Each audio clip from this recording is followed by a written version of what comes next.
What's up, YouTube, and welcome to my channel. So, I guess a lot of y'all been failing the Asvab miserably, and you're looking for a video that can help you study for the Asvab, right? So in today's video, I'm going to tell you guys exactly what the Asvab is. I'm going to tell you guys the best ways that you can go about studying for a test that has so many different areas, so that way you could pass the Asvab in less than 2 weeks, okay? So stay tuned, baby, because it's coming up.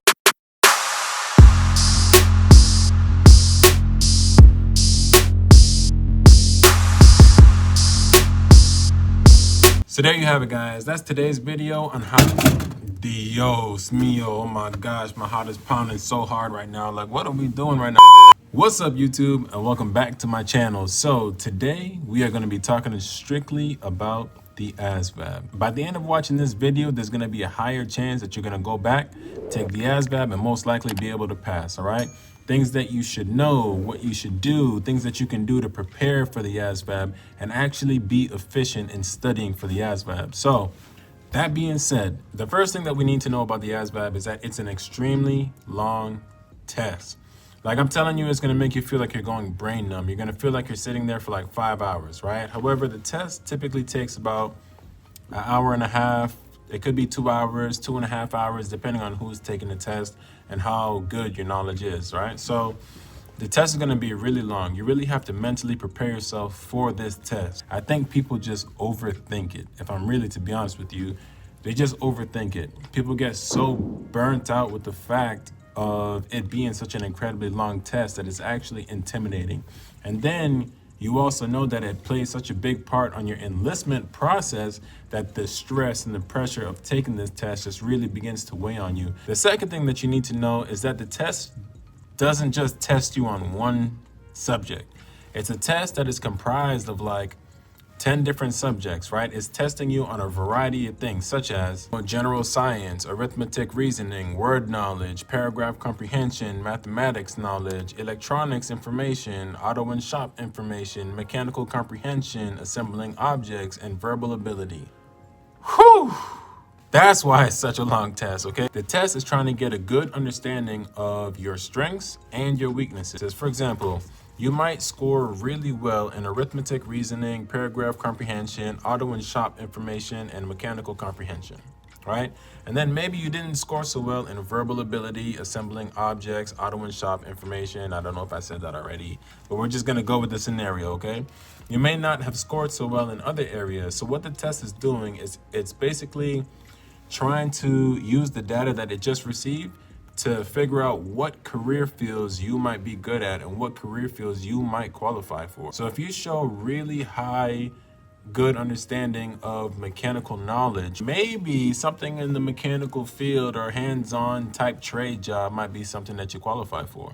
So you have to understand that this is the purpose of the test. The test doesn't know anything about you, but you answering the questions, it's going to be slotting you into these fields. Okay, Alexander is good at this, he's good at that. So overall, these are the jobs that Alexander qualifies for. That is the purpose of the ASVAB. Your ASVAB is directly linked to the type of jobs that you're going to qualify for. I think people just overthink it. If I'm really to be honest with you, they just overthink it. People get so burnt out with the fact of it being such an incredibly long test that it's actually intimidating. And then you also know that it plays such a big part on your enlistment process that the stress and the pressure of taking this test just really begins to weigh on you. Look, y'all, don't overthink it. It's just a normal test. 85% of your test time should honestly be in math, okay? Math is probably the area that you can study for the least amount of time but get the most results in, okay? That's why I say studying for the other areas first really doesn't make a whole lot of sense. First and foremost, there are 2 math subjects as opposed to studying all this time on mechanical knowledge when that's just one subject and it's probably a short subject with the least amount of questions, and you know, it's gonna take such a long time to study for. So be efficient in your study techniques, right? Study math first. Those 2 math subjects, arithmetic reasoning and mathematics,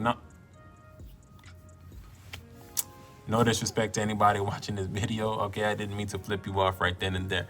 Those 2 subjects, math knowledge and arithmetic reasoning, will help push your score such a far way, okay? Math is the area that you can study for the least amount of time. However, math, you get the most result when it comes to passing this Asvab. So now, after the fact that you have been studying those two math sections and you have a good understanding on the math problems, you can knock arithmetic reasoning out the park and you're good at mathematic knowledge. Now you can spend some time maybe dabbling in like word knowledge, paragraph comprehension, if you even want to go beyond that and then start doing like assembling objects, or things like that, then fine. But that should not be, you shouldn't put 85% of your study time into those subjects and then 15% into the math subjects. That doesn't make sense. Put it in reverse. Put 85% of your study time into those two math subjects and then use the other 15% of your time to do whatever other categories that you want to do. But sort it out like that. Separate math from everything else, okay? And watch your Asvab score skyrocket. The next point that I have for you is that you should be studying every single day. Joining the military is going to affect your future. So boosting your Asvab score or just wanting to pass the Asvab in order to join the military, that's something that's futuristic. That's something that you're trying to tap into, something that provides so many benefits, so many opportunities for your life. So there's no excuse that you can't find the time to set aside 30 minutes out of your day to study. Study, study, study every single day. It doesn't matter if it's for 15 minutes, it doesn't matter 30 minutes or an hour, okay? However, Monday through Monday, you should be studying. You might have to really motivate yourself like, dang, I would rather watch an episode of this show instead, but let me not do that. Let me just dedicate 30 minutes of my time to sit at this table and actually take the test and go over these two questions that really had me confused yesterday. Let me try to get a better understanding of it. Don't be afraid to study. Don't be afraid to ask questions. Don't be afraid to hire a tutor.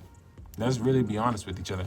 If you don't know, ask a friend that may have been a genius in your math class, Ask a family member and a parent, a sibling. Ask them like, hey, how would you go about solving this question? The other point that I have for you guys is write questions down. Write down the question word for word, okay?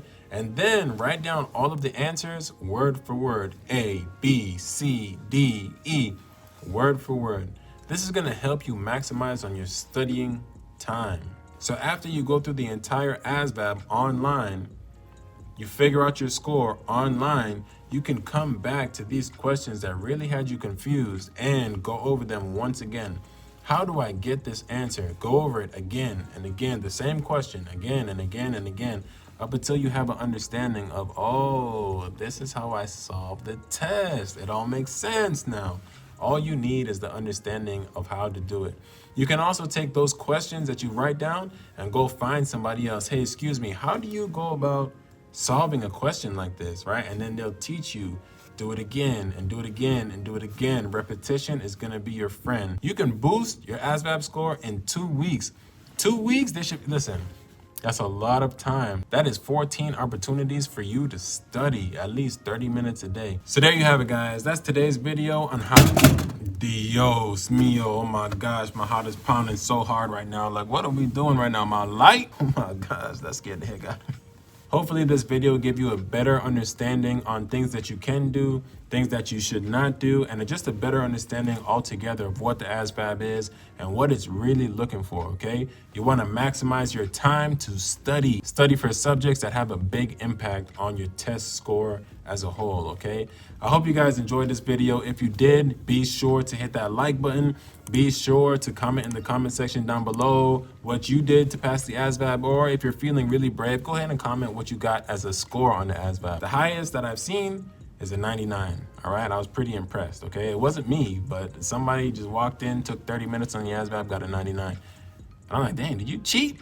And they didn't. They did it again. And I was like, wow, that's impressive. So go ahead and comment in the comment section down below what you scored for the Asvab or questions that you have in regards to the Asvab. And hopefully, y'all, if you see a comment that you know the answer to, feel free to comment on that person's comment. So that way I can comment and we all can comment about the comments that we comment on, all right? So always remember that success is made by actions, all right? Welcome to the Simba family. Success is made by actions. So get up, go grind. I'll see you next time.